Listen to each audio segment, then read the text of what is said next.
Ankleshwar GIDC police મથકના arms એક્ટના ગુનામાં છેલ્લા 6 વર્ષથી નાસ્તા ફરતા વોન્ટેડ આરોપીને જીઆઈડીસી પોલીસ ટીમે ઝડપી પાડવામાં સફળતા મેળવી છે।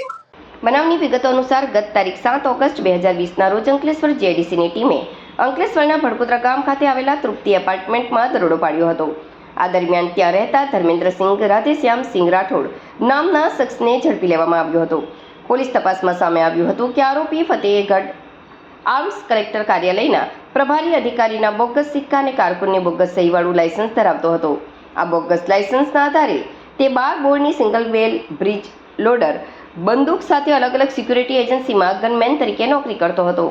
પોલીસ જે તે વખતે એક 12 બોરની સિંગલ બેલ બ્રિજ લોડર બંદૂક 5 રંગ જીવતા કારતૂસ મળી કુલ ₹20,000થી વધુનો મુદ્દામાલ જપ્ત કર્યો હતો।